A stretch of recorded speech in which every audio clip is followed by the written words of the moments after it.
Alléluia. Que Dieu vous bénisse. Quelle joie de revenir ici. Est-ce que nous pouvons nous mettre debout, s'il vous plaît? Encore une fois. Dieu Tout-Puissant, comme mon cœur considère tout l'univers créé par ton pouvoir, le ciel d'azur, les éclairs, les tonnerres, le clair matin ou les ombres du soir.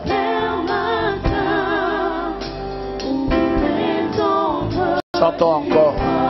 Dieu Tout-Puissant, puissant, comme mon cœur considère tout l'univers créé par ton pouvoir.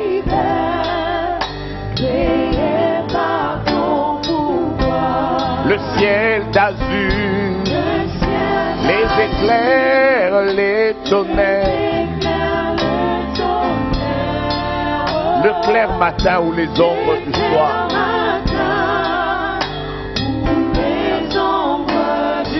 Oh, de tout mon aide, de tout mon aide, allons se lève un chant.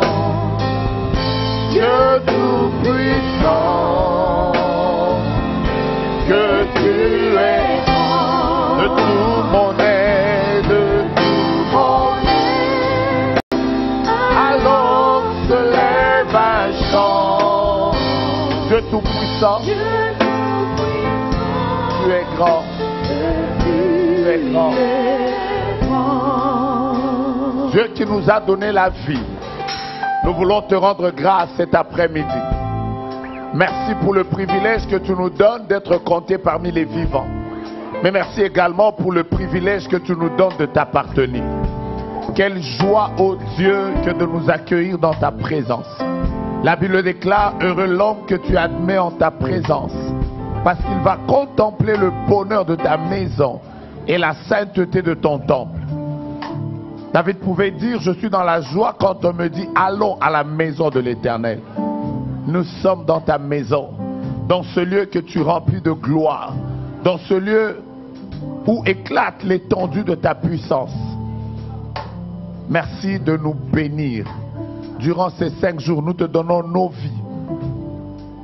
Nous te dédions tout ce qui va devoir se passer en ces lieux. Que toute la gloire revienne à toi, Créateur du ciel et de la terre. Dieu que nous servons sans avoir jamais vu. Nous voulons que toi seul remplisses ce lieu de ta gloire. Nous taisons tout ce qui ne glorifie pas ton nom. Et nous proclamons ta victoire. Merci de nous ouvrir le ciel. Merci de nous bénir. Merci de faire que aujourd'hui et dans les jours qui viennent, nous puissions témoigner ta fidélité, Père. C'est avec action de grâce que nous te rendons toute la gloire. Au nom de Jésus qui est mort, ressuscité et qui est assis à la droite du Père, nous disons Amen. Amen. Reprenons nos places. Dieu vous bénisse.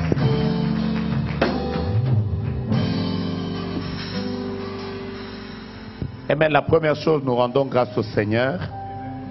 Comme je le disais, qui nous a permis d'être ici après un long moment et après ce long voyage dans lequel Dieu nous a protégés. Je voudrais déjà dire merci au pasteur Élie et à maman. C'est une famille pour moi, je les considère plus comme mes frères. Je suis très attaché à eux. Merci à tout le monde d'avoir prié, d'avoir permis que nous soyons ici. Je vous dis déjà que Dieu va beaucoup nous bénir. Il ne fait pas froid. Ah, donc que vos amens soient encore un peu plus chauds par rapport à la dernière fois. Alléluia. Voilà, je disais que Dieu allait beaucoup nous bénir. Quand maman Jackie m'a donné le thème, moi-même, il m'a beaucoup béni. Parce qu'il a fait partie de mes études. J'ai été très édifié. Quand je suis venu là, tout à l'heure, j'étais en train de dire à Dieu que je ne voudrais pas être un prédicateur, je voudrais aussi être béni par toi. Alors je prie le Seigneur que tous ensemble, nous soyons bénis cette semaine. Alors aide-moi à dire à 4 personnes, ta vie ne sera plus jamais la même. Comme nous ferons 5 jours, donc parle à 5 personnes, dis-leur, ta vie ne sera plus jamais la même. Amen, amen, amen. Alors prenons nos Bibles s'il vous plaît dans 1 Jean chapitre 5 au verset 4e. Déjà en lisant ce texte vous allez beaucoup l'aimer. Parce qu'il y a des choses qu'il faut que nous comprenions pour que nous puissions vivre la victoire de Jésus. Alors 1 Jean chapitre 5. Seigneur Jésus, je vois quelqu'un qui est en train de chercher dans le Nouveau Testament. Alors, non, dans l'Ancien Testament, je disais, je vois quelqu'un qui est vraiment au début de sa Bible.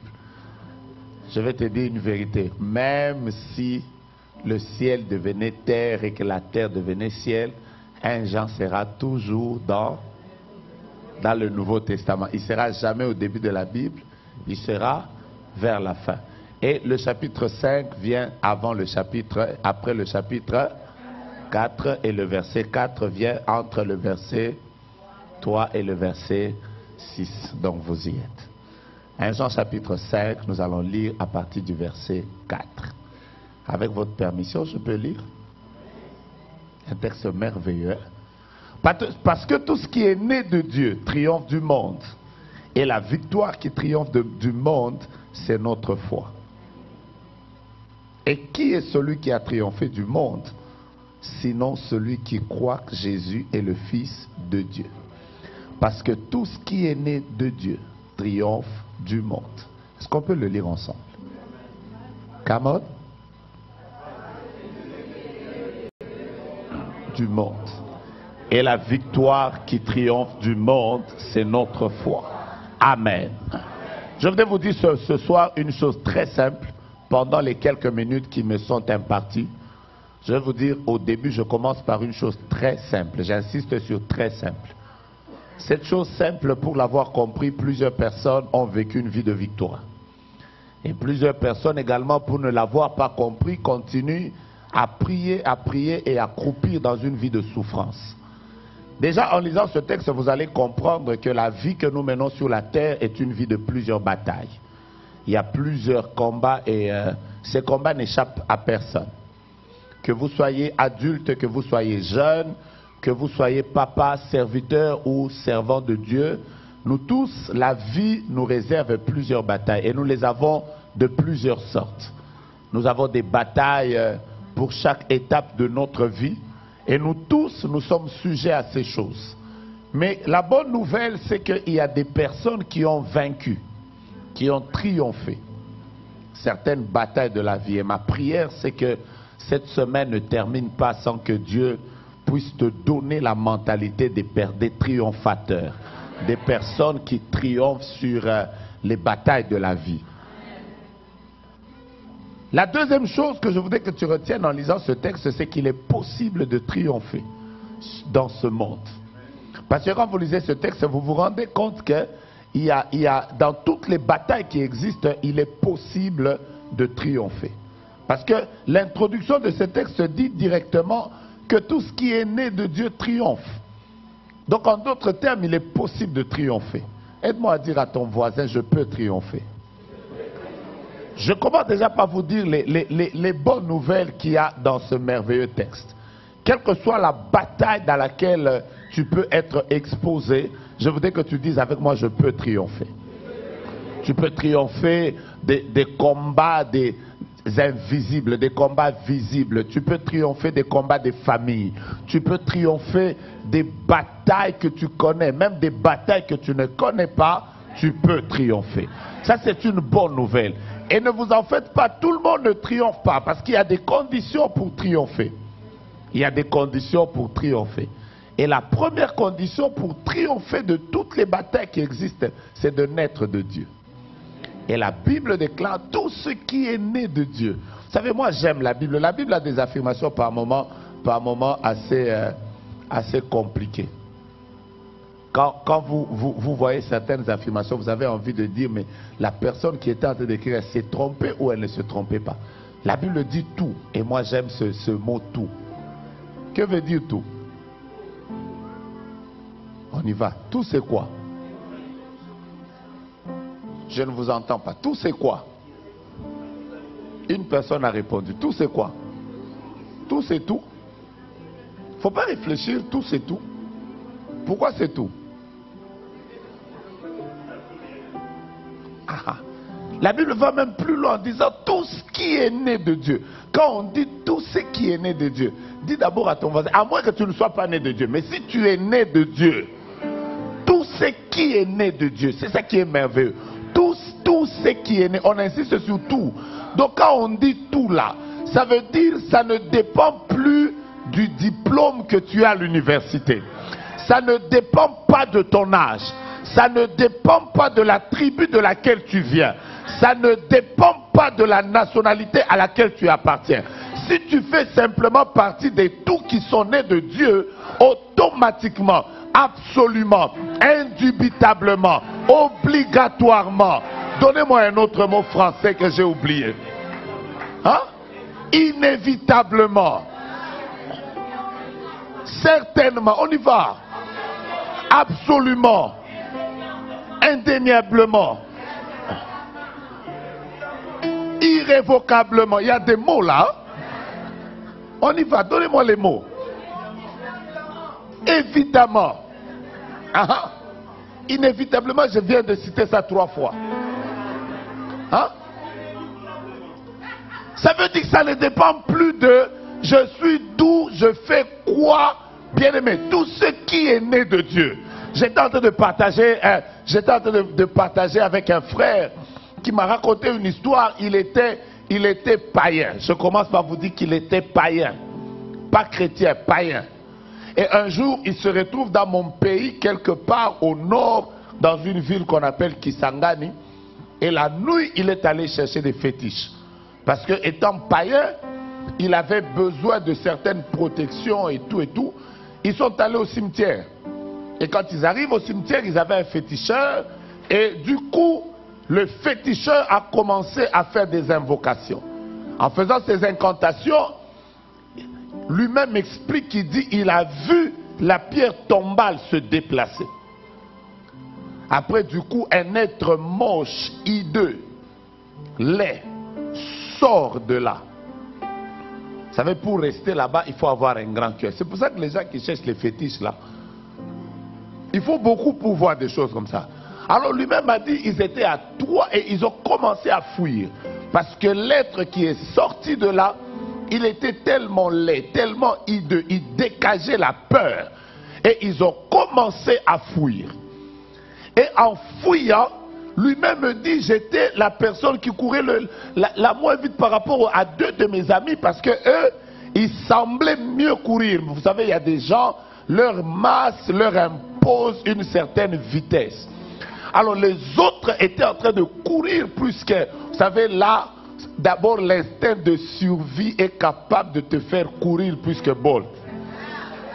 Les gens couraient. Et pendant que lui, il était en train de courir, il dit que pendant qu'il courait, vous savez, ils étaient en train de sauter sur les tombes parce que c'était dans un cimetière. Et du coup, il se heurte contre une pierre tombale et il tombe. Et lui-même a dit, pendant qu'il tombait, il pouvait sentir comment cet être était en train de venir vers lui. Il s'est souvenu que sa mère avait l'habitude de prier dans une église. Là où il est, il n'avait même pas encore reçu Jésus. Mais il s'est souvenu que sa mère priait. Et lui-même a dit, j'étais là, je n'ai jamais compris. C'est comme ça qu'il s'est converti. Là, lui, il ne s'est pas converti à l'église. On ne l'a pas invité à une conférence. Il s'est converti dans un cimetière. Vous vous imaginez? Et là où il était, lui-même a dit, je me suis souvenu du Dieu de ma mère. Et là où il était, il a crié Jésus. Or, la Bible déclare quiconque. Vous savez, il y a des mots dans la Bible. Il n'y a que la Bible elle-même qui sait. La Bible dit quiconque. On n'a pas dit celui qui prie beaucoup. On a dit quiconque. Même en plein cimetière, cet homme a crié Jésus. Or, le nom qu'il venait de crier, c'est le nom qui est élevé au-dessus de tous les noms. D'ailleurs, la Bible déclare qu'en ce nom-là, tout genou fléchit. Et là, il était en face d'un être qui venait des cimetières. Dès qu'il a crié Jésus, lui-même a dit ce qui s'est passé, c'est que en retournant comme ça, il a vu que ce n'était plus lui qui courait, Mais c'était l'être qui venait, qui courait. Et vous savez ce qui s'est passé? Deux de ses amis sont partis, arrivés à la maison, tous sont devenus fous. Et la seule personne qui est sortie normale de là, lui. Pourquoi? Parce que dans la Bible, il y a des mots bizarres, comme quiconque, comme tout. La Bible dit tout pouvoir. La Bible dit tout ce que vous demanderez. La Bible, il y a trop de tout dans la Bible. Et parmi les tout, il y a tout ce qui est né de Dieu. Oh, ma prière aujourd'hui et cette semaine, c'est que ce qui est de Dieu en toi triomphe maintenant. Aide-moi à taper ton voisin, à lui dire, nous allons triompher en Jésus. Tu ne m'as pas aidé. Aide-moi à taper ton voisin, lui dire, nous allons triompher, nous allons triompher. Je bénis le Seigneur pour les combats que tu as connus avant cette conférence. Je bénis le Seigneur pour les combats que tu as connus l'année passée. Et en me tenant Dieu de cette chair, j'ai raison pendant que je déclare que tu triompheras. Je savais que tu allais me donner un amen de doute. Mais je voudrais que tu crois que tout ce qui est né de Dieu triomphera. Est-ce que je peux bénir 3 personnes à l'heure dit tu triompheras?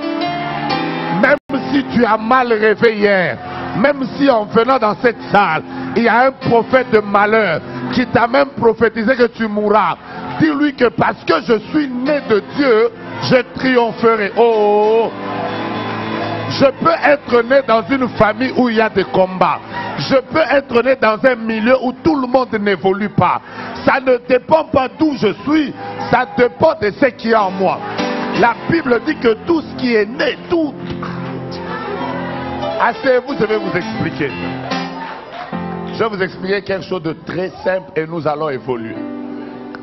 Vous savez, quand je regarde cette salle ici, je commence par moi-même, après je vais vous parler à vous. Je peux y aller? Il suffit de me regarder, vous pouvez déjà savoir qui sont mes parents. C'est très facile. D'accord? Quand vous me regardez déjà avec ma taille, vous savez exactement savoir quelle était la taille d'un de mes parents. En regardant ma couleur de peau, vous pouvez savoir quelle était la couleur de peau de mes parents. Très facile. Vous doutez? On va y aller. Je vois une maman qui est un peu plus claire là derrière. Maman, s'il vous plaît. C'est à vous que je parle, en bleu. S'il vous plaît. Je vous vois un peu plus clair que moi. Qui des 2 parents était clair? Votre mère. Donc du coup, en la regardant, je sais déjà savoir que il n'y a pas prophétie dedans. Il n'y a même pas à dire, non, Dieu est en train de me montrer que ta mère était claire. Non, un de ses parents était clair. Voyez maman, je vois qu'elle est un peu plus forte. Voyez, maman en noir. Maman, lequel de vos parents avait été un peu plus fort? Votre mère. Très facile. Vous comprenez pas ça? Je prends un exemple. Je vois Yannick qui est un peu fort, content de te voir. Lequel de tes parents était un peu plus fort? Ta mère. Très facile. Vous comprenez ça? Il a été démontré que ce que nous sommes, nous tous tels que nous existons, mon nez n'est pas venu au hasard. Ma voix n'est pas une voix de hasard. Chaque fois que je parle avec mon frère, je venais de parler avec lui tout à l'heure, quand je l'entends parler, j'entends ma voix. Il suffit que je sois dehors, je sais même savoir que lui c'est mon frère. On a presque comment on appelle? On a presque le même timbre. Pourquoi? Ce n'est pas un problème de prière. C'est un problème de gène. Ok?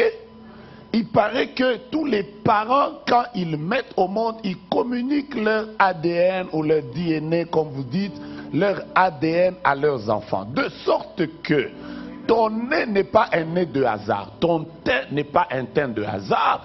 Ta masse n'est pas une masse de hasard. Ta taille n'est pas une taille de hasard. Il y a même des familles, quand vous les regardez marcher, vous vous rendez compte que quelqu'un peut mettre des talons. Il fait des fiers, mais quand vous regardez, vous dites, elle marche comme sa mère. Alors qu'elle est en train de marcher avec fier. Mais vous regardez, vous dites, là, c'est sa mère. Donc il y a même des gens, même leur manière de marcher, vous pouvez savoir que telle et telle sont de telle famille.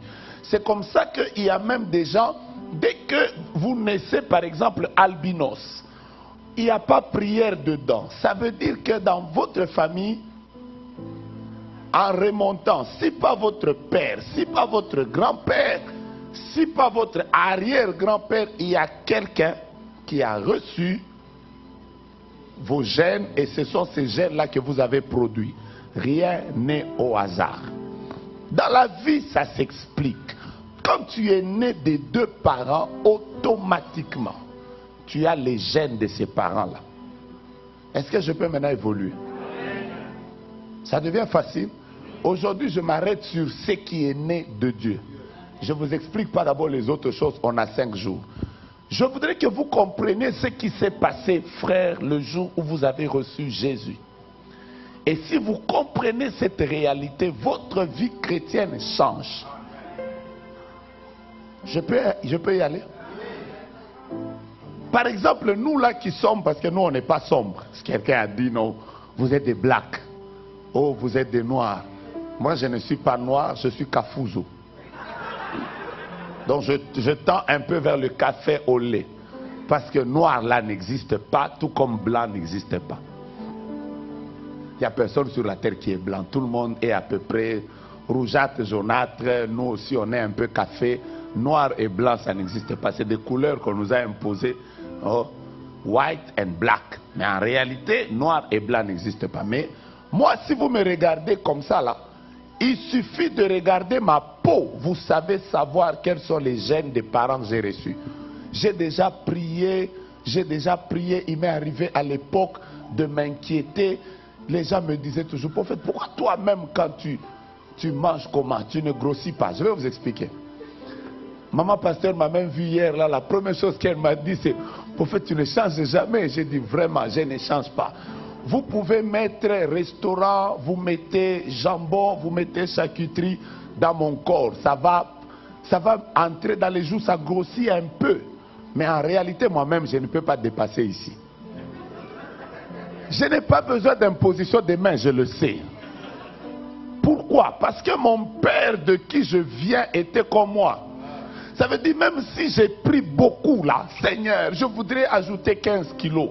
Même quand j'ai grossi fortement, je reste toujours comme ça. Et d'ailleurs, ces derniers jours, j'ai remarqué que la plupart des milliardaires ont ma taille.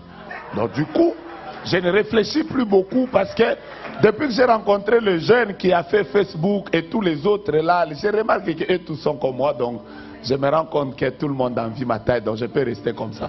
Mais à l'époque, je me souciais de ça. J'ai prié pour que je prenne du poids. Je ne viens pas.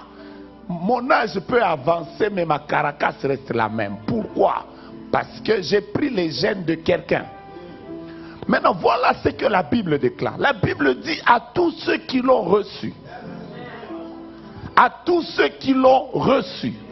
À ceux qui croient en son nom. Je suis dans Jean chapitre 1er au verset 12. La Bible dit la parole, elle leur a donné le pouvoir de devenir enfants de Dieu. Mais la Bible continue en disant lesquels sont nés, non du sang, ni de la volonté de la chair, mais de l'esprit. Le problème de notre victoire commence là-bas. Ça veut dire qu'un jour, en ayant reçu Jésus, le Christ est venu en nous. Nous sommes nés de nouveau. Quelque chose s'est passé. Nous ne sommes pas nés de la chair. Nous ne sommes pas nés du sang. C'est-à-dire notre ressemblance à Dieu n'est pas physique. Quelque chose s'est passé dans le spirituel. Nous sommes nés de l'esprit. En d'autres termes, de manière automatique, les gènes de Dieu, l'ADN de Dieu est entré en toi. Tu vois pourquoi tu me comprends pas? Je vais t'expliquer ça.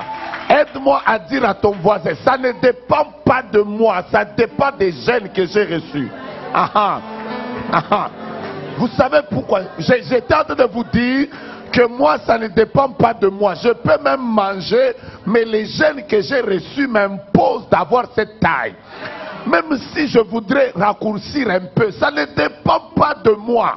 Ça dépend des gènes que j'avais reçus. Oh, je suis venu dire à quelqu'un aujourd'hui, le fait que tu sois né en Christ, tu as les gènes de Dieu en toi. Je vous ai dit que c'est quelque chose de simple. Regarde ton voisin, dis-lui mon frère, ça ne dépend pas de moi. Ça dépend des gènes, ça dépend des gènes, ça dépend des gènes que j'ai reçus. Les gènes te communiquent la nature. Les gènes te communiquent la corpulence. Les gènes te communiquent même certaines maladies. Oh, les gènes te communiquent même ta manière d'être. Je reprends, les gènes communiquent même les maladies. Donc quelqu'un peut se retrouver avec des problèmes de tension, de diabète, de tout ça parce que les parents desquels il est venu lui ont donné certaines choses par les gènes. Si les gènes peuvent communiquer même les maladies, les gènes sont même capables de communiquer les liens spirituels. J'ai parlé de quoi? Si tu reconnais dans ta vie que tu es né de Dieu, le moment de ta victoire commence. Le problème de beaucoup de gens, c'est quoi? C'est qu'ils pensent qu'ils sont nés seulement dans leur famille biologique. Non! Nous ne sommes pas nés seulement dans nos familles biologiques. Nous sommes nés aussi dans la famille spirituelle de Dieu. Je peux déjà te bénir? Je vais commencer. Je peux te bénir? Frère, le privilège que nous avons en Christ, beaucoup de gens l'ignorent. Et c'est pour ça qu'ils ne triomphent pas. Abraham n'est pas comme toi. Isaac n'est pas comme toi. David n'est pas comme toi. Abraham a vu Dieu, il a marché avec Dieu. Mais vous savez comment il a appelé Dieu? Il a appelé Dieu Jéhovah Jireh. Moïse a marché avec Dieu. Il a fait des miracles, il a fait des grandes choses. Il a appelé Dieu El Shaddai. Donnez-moi le cas de David. Il a appelé Dieu son berger. Mais quand Jésus vient, il vient nous dire, vous n'appelez pas Dieu El Shaddai, n'appelez pas Dieu El Elyon. Mais quand vous priez, dites notre Père. Écoutez-moi, Abraham, David n'ont jamais appelé Dieu leur Père. Toi, tu es son enfant. Dieu, c'est ton papa. Oh, est-ce que je parle à quelqu'un? La seule chose que l'Ancien Testament ne t'a pas donné, David a vu un Dieu puissant, mais il n'a pas vu un papa. Oh, je peux bénir déjà quelqu'un? Je peux bénir quelqu'un? Tape 4 personnes, dis leur Dieu c'est mon Père. Dieu c'est mon Père. La différence entre l'Ancien Testament et le Nouveau. Est-ce que je parle aux enfants de Dieu? Dieu c'est ton Père. Dieu c'est ton Père. Dieu c'est ton Père. Jésus a dit quand vous priez, ne dites pas notre Dieu, dites notre Père. Est-ce que je peux parler aux gens qui ont les gènes de Dieu? Oh, vous êtes dans cette salle où vous n'êtes pas là. Tape 4 personnes, dis leur Dieu là, c'est mon Père.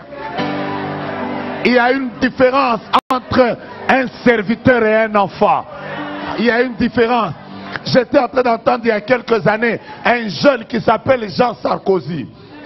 Il a commis des erreurs en politique et un jour on lui pose la question, est-ce que tu as parlé au président Sarkozy, l'ancien président français? J'ai aimé la réponse de ce jeune homme. Il a dit, je n'ai pas parlé au président. Au président Sarkozy, je n'ai pas parlé parce qu'il est très occupé. Après, avec tous les problèmes ici, ça va me créer des problèmes et j'ai parlé à mon papa. Il a compris que son père peut être président, mais il est papa. Moi, il m'arrive de recevoir des gens. Moi-même, quand je les reçois chez moi, je tremble. Donc, je les reçois avec respect. Parce qu'ils sont peut-être autorités de mon pays. Mais pendant que je les reçois avec respect, j'ai une petite fille de 2 ans. Maintenant, elle a 3 ans. Mais vous allez trouver la petite fille là. Pendant que moi, je reçois les gens avec respect, elle vient, elle me dit, papa, est-ce que tu peux m'amener aux toilettes? Là où tout le monde respecte elle, elle dit, elle sait que cet homme qui est assis là, si tout le monde l'appelle prophète Joe Grace, moi il n'est pas mon prophète. Lui c'est mon père. Et sa manière de me parler est différente. Donc elle peut même me demander ce que personne ne peut me demander. Et vous savez quoi? Que je le veuille ou pas, je vais me lever. Je vais l'amener aux toilettes et je vais revenir.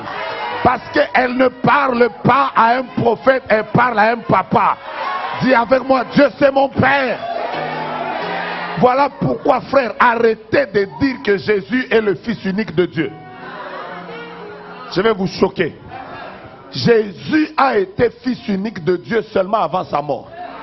Ouais. Avant qu'il ne meure, la Bible dit Dieu a tant aimé le monde qu'il a donné son fils unique. Mais dès que Jésus est mort et il est ressuscité, il n'est plus le fils unique de Dieu. Il est devenu le premier-né entre plusieurs. Parce qu'il n'est plus le seul enfant de Dieu. Toi aussi tu es enfant de Dieu. Moi je suis enfant de Dieu. Est-ce qu'il y a des filles et des fils de Dieu dans cette salle? Oh, je ne vous sens pas, je ne vous sens pas. Ya. Est-ce qu'il y a des enfants de Dieu dans cette salle? Des gens qui savent que Jésus est notre grand frère. C'est pour ça que chez nous on l'appelle Yaya. Pourquoi on l'appelle comme ça? Parce qu'il n'est plus le seul enfant unique de Dieu. Jésus n'est plus seul. Moi aussi, il est mon grand frère. Quand il parle à Dieu, moi aussi je parle à Dieu. La Bible dit à tous ceux qui l'ont reçu, à ceux qui croient, la parole leur a donné le pouvoir de devenir non serviteurs de Dieu, mais enfants de Dieu. Je peux parler aux enfants de Dieu qui sont dans cette salle. À Montréal, il n'y a pas d'enfants de Dieu ici. Est-ce que je peux parler aux filles de Dieu dans cette salle? Est-ce que je peux parler aux fils de Dieu dans cette salle? Ça ne dépend pas de ta masse. Ça ne dépend pas du français qui sort de ta bouche. Ça ne dépend pas du diplôme universitaire que tu as. Ça dépend de celui que tu as rencontré. Celui qui est entré dans ta vie. Tu es devenu son enfant. Marche avec fierté. Que personne ne t'intimide. Marche avec assurance. Que personne ne te prouve le contraire. Que tu sois venu ici à pied, tu es enfant de Dieu. Que tu sois venu en voiture, tu es enfant de Dieu. Que tu manques le travail ou des papiers, tu es d'abord enfant de Dieu. Est-ce que tu es fier de ça? La Bible même déclare, Dieu n'a pas honte d'être appelé notre Dieu. Et Jésus m'appelle son frère. Si vous savez que vous êtes enfant de Dieu, ça veut dire que vous avez les gènes de votre papa. Ouh. Je vous explique comment on triomphe. Je vais terminer tout à l'heure. Je vous ai dit que je vais vous expliquer quelque chose de très simple. Très simple. Tape-toi là. Tu es qui? Moi, c'est pour ça que j'ai arrêté cette histoire d'appeler. Vous savez, Dieu à l'époque, il s'est révélé simplement aux gens par rapport à une dimension. Et les gens l'appelaient comme ça. Mais nous, Dieu se révèle comme papa. Vous savez la différence? Vous savez, nous par exemple, quand nous sommes là, les gens nous voient seulement en veste, en chemise, bien habillés. Les seules personnes qui nous voient et en culotte et torse nu, c'est seulement nos enfants. Donc les enfants, ils ont une relation différente avec leur père que tout le monde n'a pas.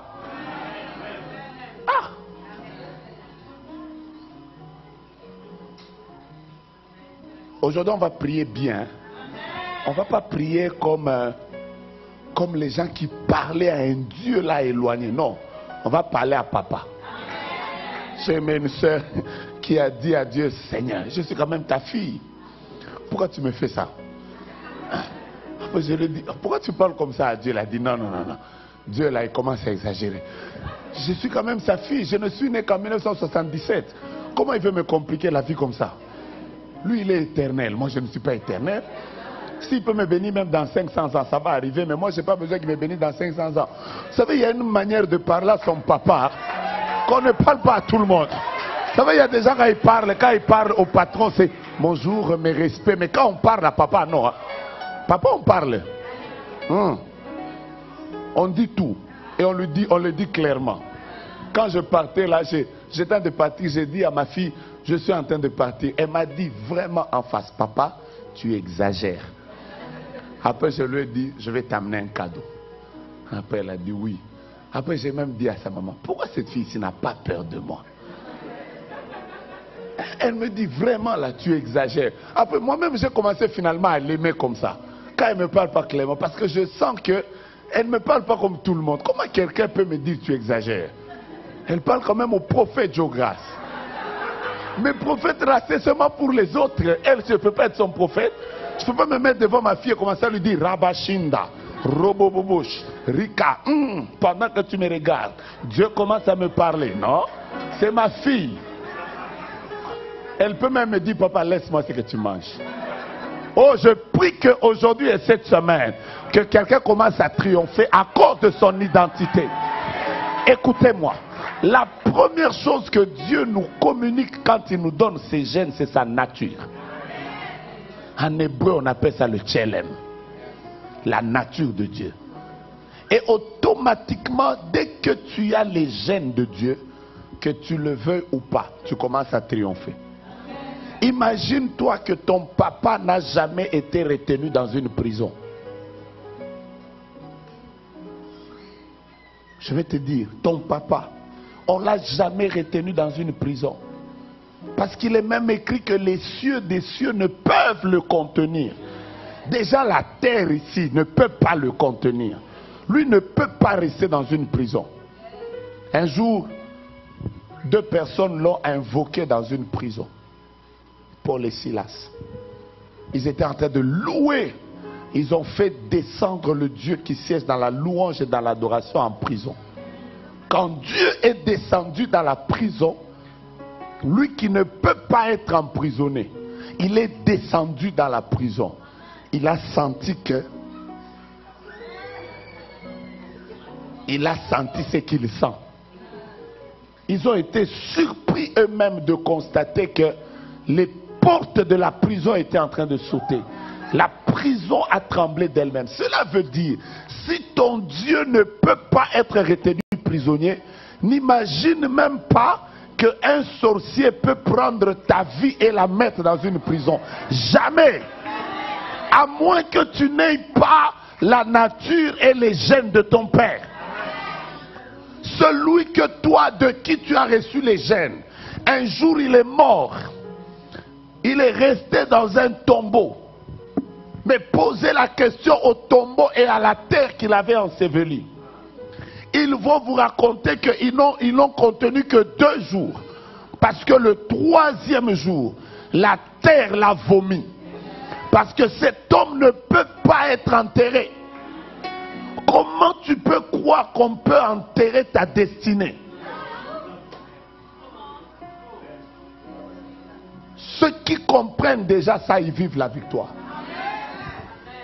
La victoire ne vient pas des prières d'autorité. La victoire vient de la connaissance de la vérité. C'est pour ça que la Bible dit, vous connaîtrez la vérité et la vérité vous affranchira. Ce qui affranchit un homme, ce n'est pas d'abord la prière, mais c'est la connaissance de la vérité. C'est comme ça qu'un homme qui connaît la vérité est affranchi même avant la prière. Les bonnes prières, ce sont les prières que les gens font avec connaissance. J'ai déjà entendu les gens prier bizarrement. Je vais vous choquer. J'ai entendu des gens en train de faire, nous allons faire des prières de récupération. Ils sont là, récupérer. J'ai récupéré, j'ai récupéré. Moi, j'ai arrêté de récupérer. Parce que je ne m'imagine pas, moi, aller prendre une chose que les mains de Satan, avec toutes ces mains sales là, il a déjà touché à la chose, elle est déjà devenue sale. Maintenant, moi, je récupère ça, mais ça va me créer des problèmes. Je lui laisse tout ce qu'il a pris. Parce que moi, je crois à un Dieu qui est capable de faire des choses nouvelles. Ah oui, si il a pris la matrice, laisse-le lui. Parce que si tu récupères ça, ça ne va pas t'amener des enfants. Laisse cette matrice-là, demande à Dieu de créer quelque chose de nouveau. La Bible dit que Dieu est capable de créer une chose de nouvelle. Est-ce que je peux parler à quelqu'un? Vous savez, quand quelqu'un commence à comprendre les choses, il y a certaines mentalités qui tombent. Le problème des chrétiens, c'est qu'ils ne comprennent pas de qui ils sont fils. Je peux encore descendre un peu. Bien-aimés, vous n'êtes pas dans les pays où il y a trop de conflits. Je vais vous expliquer. Nous, on vient des pays dans lesquels les politiques ne sont pas toujours très stables. Nos pays africains. Vous savez quoi? Quand il y a simplement un problème en politique, même un peu, il y a des troubles, vous allez remarquer que les pays organisés, comme les États-Unis, comme le Canada, le vôtre, vous allez remarquer qu'on commence à prendre tous les ressortissants de ces pays-là. On veille sur eux. On veut que rien ne leur arrive. Et dès qu'il y a des grands troubles, on les évacue. Simplement parce qu'ils ont un papier qu'on appelle passeport, dans lequel on a mis une photo qui appartient à un pays. Ils ont droit à une protection, à une évacuation, à une sécurité. Parce que, je répète, ils appartiennent à une nation. C'est sur papier. Pas dans le sang, sur papier. Mais comment quelqu'un peut-il croire que les États-Unis, le Canada, la France et tous les autres pays sont capables de mieux protéger les personnes qui leur appartiennent que Dieu? Alors que la Bible dit, si vos pères, méchants qu'ils sont, ils savent donner de bonnes choses à leurs enfants, à combien plus forte raison votre Père qui est dans les cieux? Moi je crois dans ce Dieu de Shadrach, Meshach et Abednego. C'est-à-dire même en plein tourment, Dieu est capable d'envoyer ses anges pour veiller à ceux qui lui appartiennent. Je ne vois pas Dieu te laisser dans des problèmes. Je ne vois pas Dieu laisser les sorciers te bouffer. Comment ça peut t'arriver? Dieu est celui qui connaît même le nombre de tes cheveux. Imaginez-vous que Dieu connaît le nombre de vos cheveux. Et la Bible vous scandalise. Elle dit que même un seul de vos cheveux qui tombe, Dieu sait où il est tombé. Ça veut dire que Dieu est allé même s'occuper des choses pour lesquelles toi tu ne t'occupes pas. Qui a déjà compté le nombre de ses cheveux? Personne. Donc si déjà vous-même, depuis que vous existez, vous ne vous êtes jamais occupé de compter vos cheveux, Dieu a pris même le temps. À un moment, il avait tellement tout fait qu'il a fini, il a même commencé à compter, tu as combien de cheveux. Si tu peux te rendre compte de qui tu es fils, tu commences à triompher. Donc ceux qui sont nés de Dieu ne triomphent pas parce que beaucoup ne comprennent pas de qui ils sont fils. Aujourd'hui, je ne vais pas vous compliquer la vie, je m'arrête sur ce qui est né de Dieu. Tu te sens bien? Non, je ne te sens pas. Donc tu me pousses à continuer. Je vais vous bénir. Tu te sens maintenant bien? Comment tu te sens? C'est comme ça que Gandhi a dit, si les chrétiens connaissaient la puissance qui était en eux, ils transformeraient le monde. Le problème des chrétiens, c'est lequel? Les chrétiens, ils sont là comme si Dieu n'était pas avec eux. Ils pleurent, ils sont là, ils aiment des choses comme tu es où? Seigneur, agis. Oh, oh. Vous ici, ça va. Si vous étiez dans mon pays, vous allez trouver quelqu'un, pour tout, il y a une chanson. Quelqu'un qui ne s'est pas marié, il compose une chanson. Seigneur, que je me marie. Quelqu'un qui n'a pas d'enfant, il compose une chanson. Seigneur, que j'ai des enfants. Vous savez, nous sommes tellement devenus trop bas que nous oublions qu'en nous, il y a les gènes divins. Moi, je ne m'imagine pas seulement je suis à la chair, on m'ensorcelle. Comment? Comment?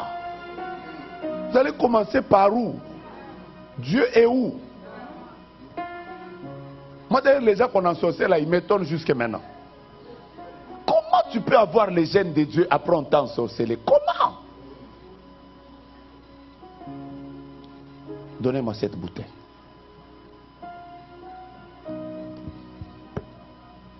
Non. Donnez-moi ça. Vous voyez? Ça, c'est votre vie. La Bible dit, notre vie est cachée avec Christ en Dieu. Ça devient facile. Maintenant, vous vous imaginez qui va vous toucher. Ça veut dire que celui qui va vous toucher, il doit d'abord toucher Dieu. Dès qu'il a terminé de toucher Dieu, il a affaire à celui qui a crié tout est accompli. Dès qu'il a touché bien, maintenant il vous touche. Si déjà tu comprends que le fait d'être enfant de Dieu t'assure la sécurité, t'assure la victoire, t'assure une protection spéciale. La Bible dit l'ange de l'Éternel campe autour de ceux qui craignent Dieu. Oh, je change. Imaginez-vous, quand on parle de Satan, on dit le diable rôde autour de vous.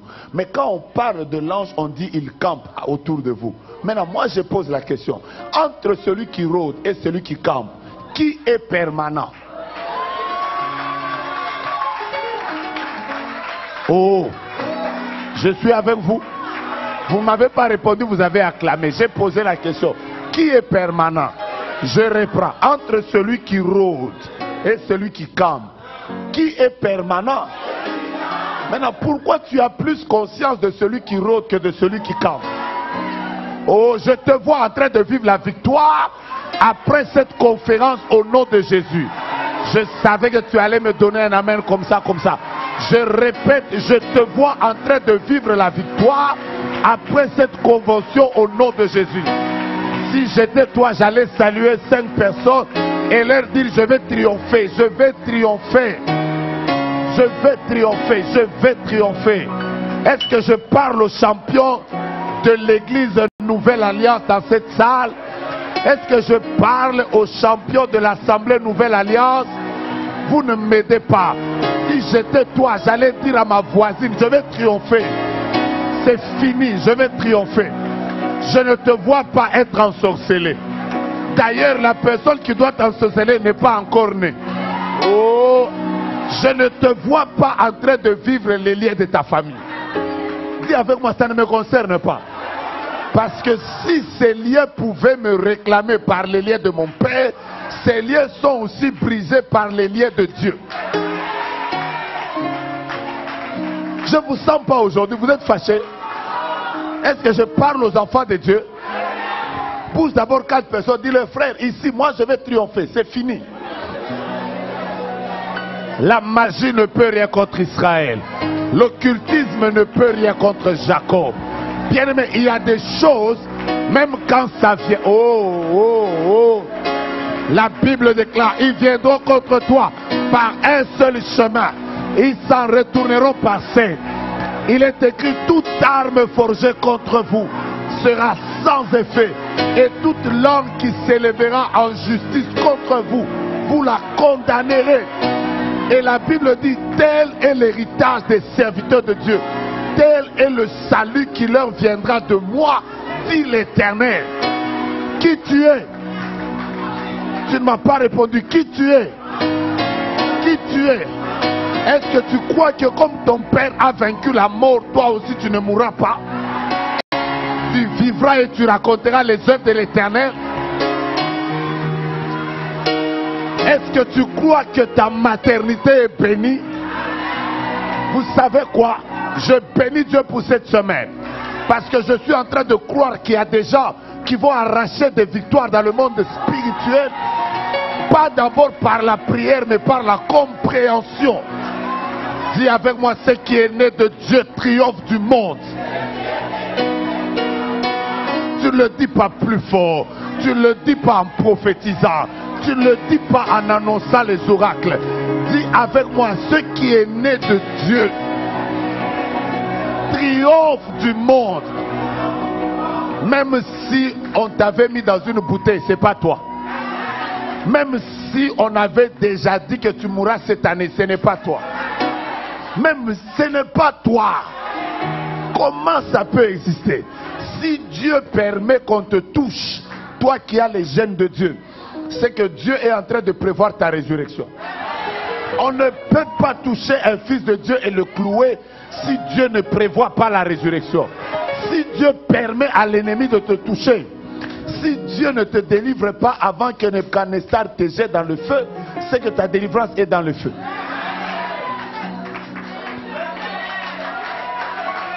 Non, cette semaine, je vais vous donner la fierté d'être enfant de Dieu. Vous n'êtes pas fiers, je vois surtout les gens de ce côté. Je vais vous aider à être fiers. Donc quand tu vas sortir là, Rabashata, Quand tu vas sortir là, même si tu n'as pas de l'argent en poche, Riko Bakara Kosikaka, Ikadoke Prakateka, ça ne dépend pas de quel habit j'ai mis. Ça dépend de celui qui est en moi. La Bible déclare, celui qui est en moi, il est plus fort que celui qui est dans le monde. Satan sait ce que tu es. Le problème, c'est que toi, tu ne sais pas ce que tu es.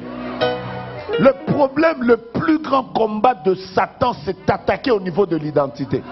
C'est comme ça qu'il a dit à Ève, est-ce que Dieu vous a-t-il réellement dit, si vous prenez ça, vous serez comme de Dieu. En réalité, Ève a commencé à chercher à être ce qu'elle était déjà. Vous comprenez ce que je veux dire? Le diable a des choses comme si tu es fils de Dieu. Non, je n'ai pas besoin de changer les pierres en pain pour que je devienne fils de Dieu. Je suis déjà fils de Dieu, même quand je n'ai pas changé les pierres en pain. Donc le problème de Satan, c'est de vouloir que les gens mettent en doute leur identité. Bien aimé, le jour où tu comprends ce que Christ a fait de ta vie, tu n'as plus besoin d'une imposition des mains. Ta vie change. Ton histoire change. C'est là où quand tu passes par des moments de combat, toi-même tu sais déjà l'issue du combat. Demandez à tous ceux qui combattent les fils de Dieu. Ils vont vous dire que commencer le combat, nous tous nous commençons. Mais l'issue du combat, nous la connaissons. Je peux parler à quelqu'un. Dieu a donné à Satan de nous combattre. Pour nous combattre, oui, d'accord. Mais la seule chose que Dieu ne lui a jamais donnée, c'est la victoire. La Bible dit, ils vous feront la guerre. Pour la guerre, venez, nous sommes prêts à combattre. Mais une chose que Dieu ne leur a pas donnée, c'est la fin. Ils vous feront la guerre, mais... Or, le mot mais en français annule tout ce qui est devant. Quand on dit il est intelligent, mais, ça veut dire que c'est un adverbe d'opposition. Donc dès qu'on le place dans une phrase, ça annule tout ce qui était au début. Alors reprenons la phrase. Je suis tellement fier de Dieu que je veux même tomber. La Bible dit, ils vous feront la guerre. Pourquoi vous avez coupé? Je reprends. Ils vous feront la guerre. Arrêtons-nous d'abord à mais vous êtes pressés. Ils vous feront la guerre. Déjà, dès que vous venez de dire mais, donc tout ce qui était au début là vient d'être annulé. La phrase qui doit compter, c'est ce qui vient après. Maintenant, reprenons. Ils vous... on y va.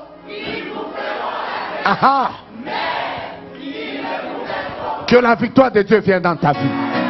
Que la victoire de Dieu vienne dans ton mariage. Que la victoire de Dieu vienne dans tous les domaines de ta vie. Que ton amen provoque ton miracle. Que la victoire de Dieu vienne dans ta famille. Là où ton mariage était bloqué, tu as la victoire. Là où tes enfants étaient bloqués, tu as la victoire. Là où ça ne marchait pas, tu as la victoire. Et je pensais que je parlais à tout le monde. Tu as la victoire. Si j'étais toi, j'allais tourner vers mon voisin et lui dire, j'ai la victoire. Ça ne dépend pas de toi. Ça dépend de qui tu es né. Tu es né de Dieu. Tu es né de Dieu. Tu es né de Dieu. Tu es né de Dieu. Tu es né de Dieu. Tu es né de Dieu. Tu es né de Dieu. Tu es né de Dieu. Tu as l'ADN de Dieu. Dieu c'est ton papa. Dieu c'est ton papa. Je répète, Dieu c'est ton papa. Parce que Dieu c'est ton papa. Que la porte qui était fermée s'ouvre. Parce que Dieu c'est ton papa. Que ta délivrance arrive. Parce que Dieu c'est ton papa. Que la guérison vienne. Parce que Dieu c'est ton papa. Que ta famille soit bénie. Parce que Dieu c'est ton papa. Que ta maternité soit bénie. Dieu c'est ton papa. Que tu commences une nouvelle saison. Parce que Dieu c'est ton papa. Entre dans ta bénédiction. Parce que Dieu c'est ton papa. Oh. Oh. Je vois le ciel s'ouvrir. Ce qui était bloqué dans ta vie va se libérer. Parce que Dieu c'est ton papa. La Bible dit, quand une mère oublierait ses enfants, Moi, je ne vous oublierai pas. Mets ta main droite à l'air, dis avec moi, Dieu c'est mon papa. Je vais vous dire une chose. Et nous allons prier. Regardez-moi. Quelle est la partie de votre corps que vous voyez régulièrement?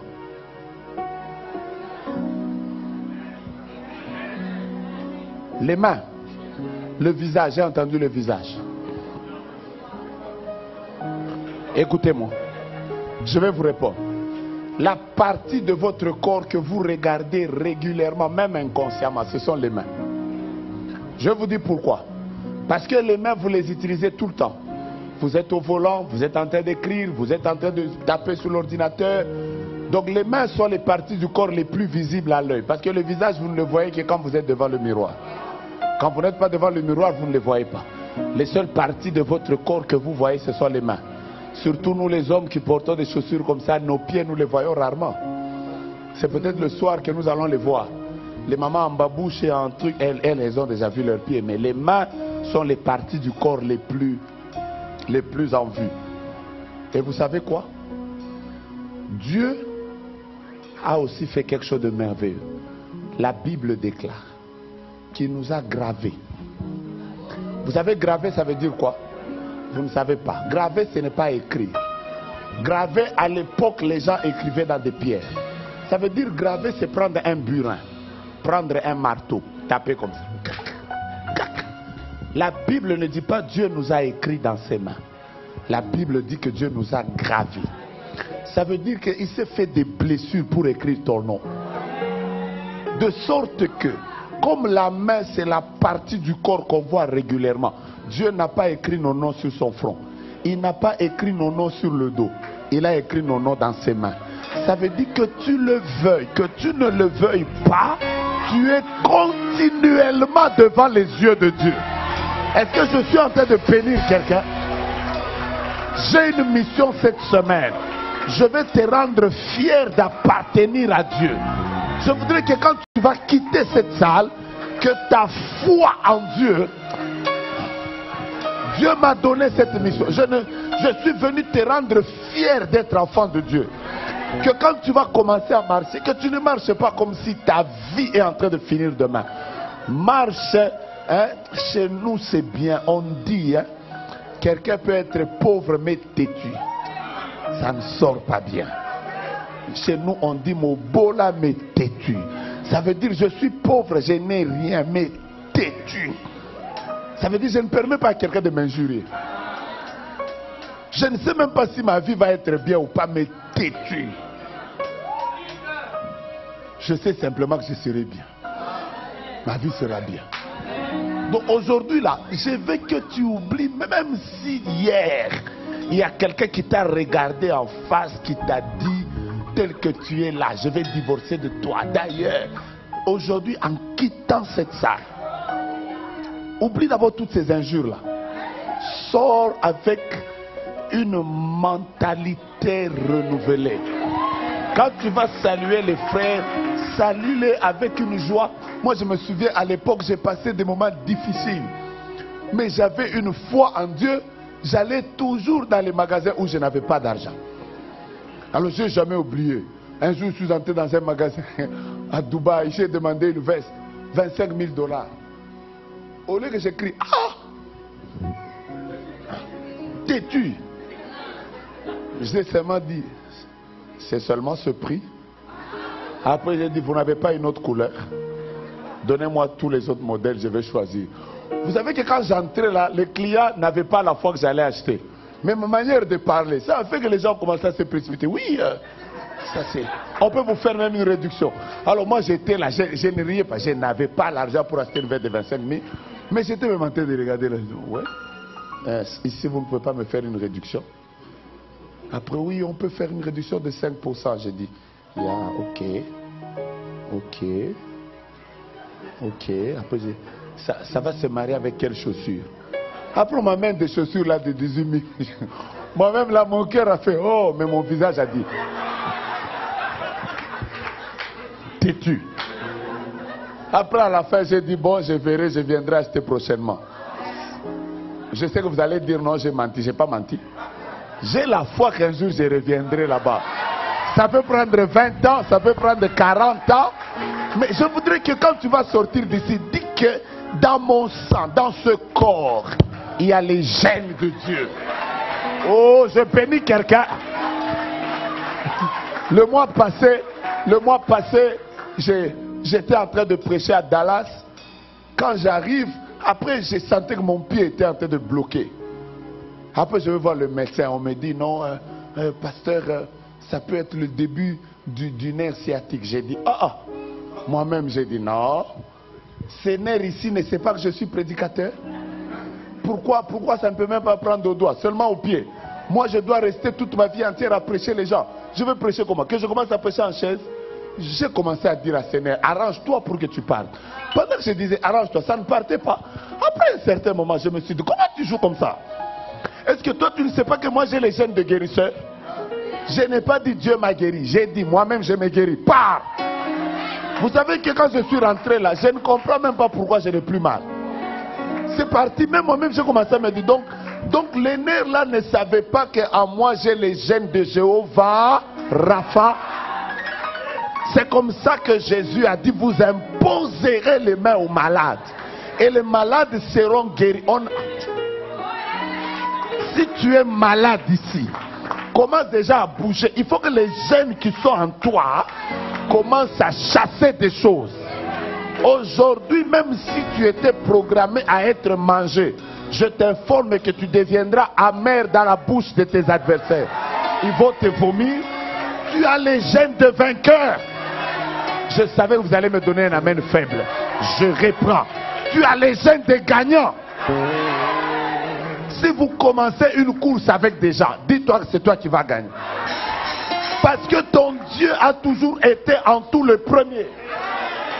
Si tu sais que tu as les gènes de Dieu, même ta manière de parler va changer. Tu as les gènes du Créateur. Or, le Créateur appelle à l'existence les choses qui n'existent pas.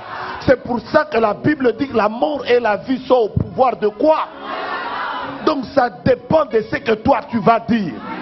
Réveille-toi le matin, regarde tes enfants. Ne dis pas, je ne sais pas si mes enfants seront comme les enfants de ma soeur. Non! Tes enfants ont les gènes de Dieu en eux. Regarde tes enfants et dis-leur, vous êtes des champions. Vous allez aller de l'avant. Vous allez réussir. Ça ne dépend pas de vous. Regarde ta femme chaque matin. Dis-lui que tu as la chance d'avoir épousé le millionnaire qui est en train de le devenir dans les jours qui viennent. Vous ne m'avez pas donné des amens encourageants. Oh, ce que tu déclares va arriver. Ce que tu déclares va arriver. Ce que tu déclares va arriver. Tu as les gènes du Créateur en toi.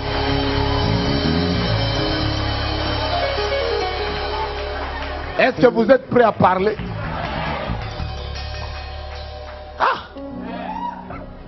Un pasteur m'a dit, un jour un médecin est venu chez lui, il a commencé, leur médecin de famille, il a commencé à lui dire non, parce que normalement en faisant les examens, vu que, attendu que, vous savez il y a des gens qui parlent seulement français pour rien, vu que, attendu que, sous prétexte que vu les résultats, ta femme, sa matrice, son utérus, normalement on ne peut jamais mettre au monde, parce que normalement, après lui-même a dit, quand le médecin est sorti là, il est allé l'accompagner. Dès que le médecin est arrivé à la porte, il a laissé la porte ouverte. Il est rentré au salon.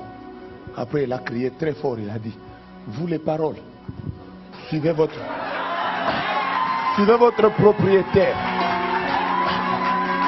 Après, sa femme le trouvait comme un fou.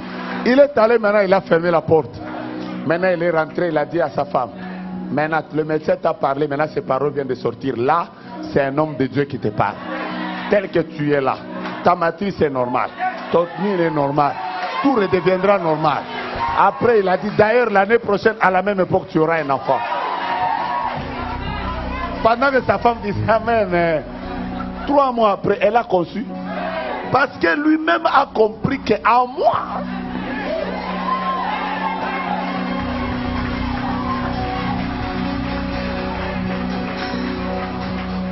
je vous raconte un dernier témoignage.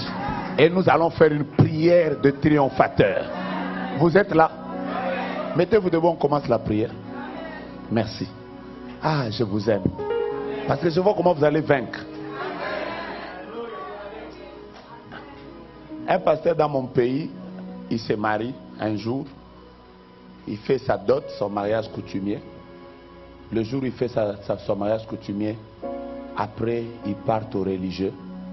On les bénit à l'église. Dès qu'ils veulent partir, le beau-père, le père de la fille, maintenant appelle le fils. Il dit, papa, est-ce que ma fille vous a dit quelque chose?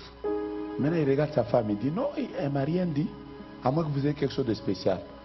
Le papa lui dit, peut-être qu'elle ne vous a pas dit que chaque nuit, elle fait des crises d'épilepsie.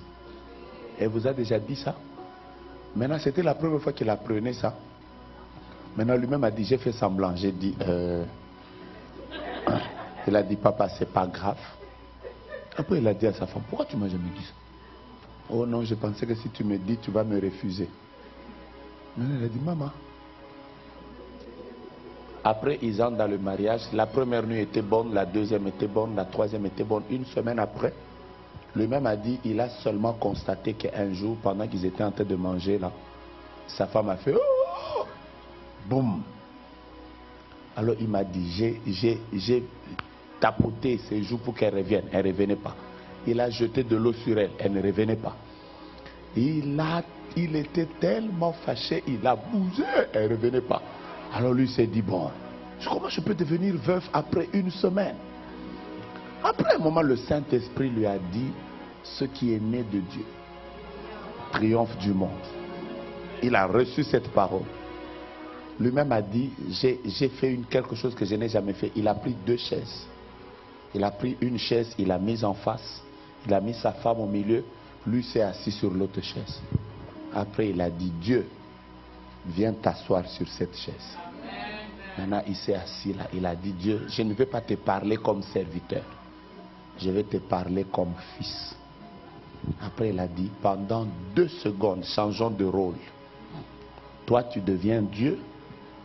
Moi, je deviens Dieu. Toi, tu deviens moi. Dieu, mets-toi là. Est-ce que vraiment, si toi, Dieu, tu m'avais demandé une femme, je t'aurais donné une femme comme ça? Pourquoi tu me fais ça? Pourquoi tu me fais ça? Je suis quand même ton enfant. Pourquoi tu me fais ça?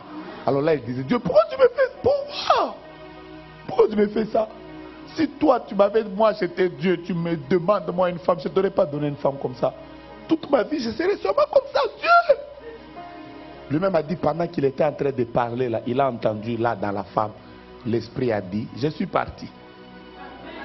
Il n'a pas chassé un démon. L'esprit a dit, je suis parti. Et aujourd'hui, pendant que je vous parle, ils ont 43 ans de mariage et la femme n'a jamais fait l'épilepsie. Qu'est-ce qui s'était passé dans sa vie? Il a juste compris que je ne suis pas n'importe qui. Je suis fils de Dieu. À cause du fait qu'en moi j'ai un père. Il ne peut pas me donner des choses comme ça. Je refuse ça. Je suis un fils.